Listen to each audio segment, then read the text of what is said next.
You can also create macros for agents to do repetitive tasks more quickly. And so in our sample console, if we click edit, the way that we can add macros to this app is we just scroll down to find macros in the available items. And these items are not alphabetized because that would make sense and make it easier to find. So you get to hunt for the macros selection and then add it to the selected items. And then we're going to keep everything else the same, except we're going to go down here and we're going to add a couple of console components, the macro browser and history, and add those as well. And then we're going to click save. So then if we go back to our sample console, I want to declutter this a little bit because as you can tell, this looks like a mess. And so I'm going to toggle down the interaction log, and then what we can do is we can edit the layout, which you can actually edit the layout of this page by clicking this icon here. It's next to the help for the page, and the printer icon for the printable view is this edit layout, which is also a helpful way to get to the page layout editor. And so we're going to go into the custom console components, and I'm going to remove these for now just to get them out of the way. And then I'm going to click save. I'm going to save my page layout and then go back to the sample console. And then as well, let's go ahead and edit this page one more time, which you could do that from the force.com menu or from this link here. And so in addition to the custom console components, you can get into layout properties, and I'm going to go ahead and hide the interaction log. And then back in custom console components, well, let's save first.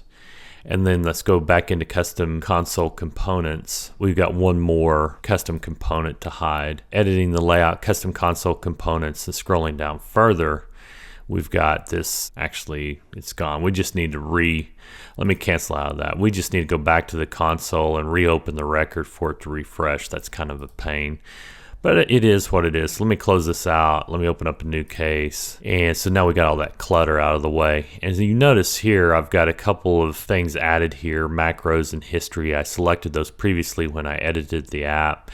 And so here's our macros, and I have no macros created. There's more information around macros, and this is the easiest way to get to be able to create a macro is to add this here in the footer.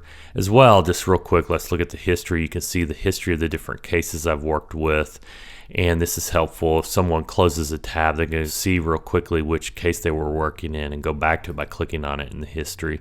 But if we go back to the macros tab here at the bottom, you can check out these links for more details on macros. The main thing to know on the exam is that macros are possible in the console and roughly how they work, and what the intention behind them are is to save your agents time for repetitive tasks, for example. And so you want to create the macro and give it a name. So one thing I want to draw your attention to is this help article called Create Macros in Salesforce Classic. The reason I'm pointing this out is because there's all sorts of prerequisites in order to be able to fully create macros. And so you may want to work through this if you want to go through all the steps of creating macros and testing those out and seeing how they work. You don't need to go into that great of detail on the exam though. I could probably create a miniature course of like an hour or two just dealing with macros in the Service Console.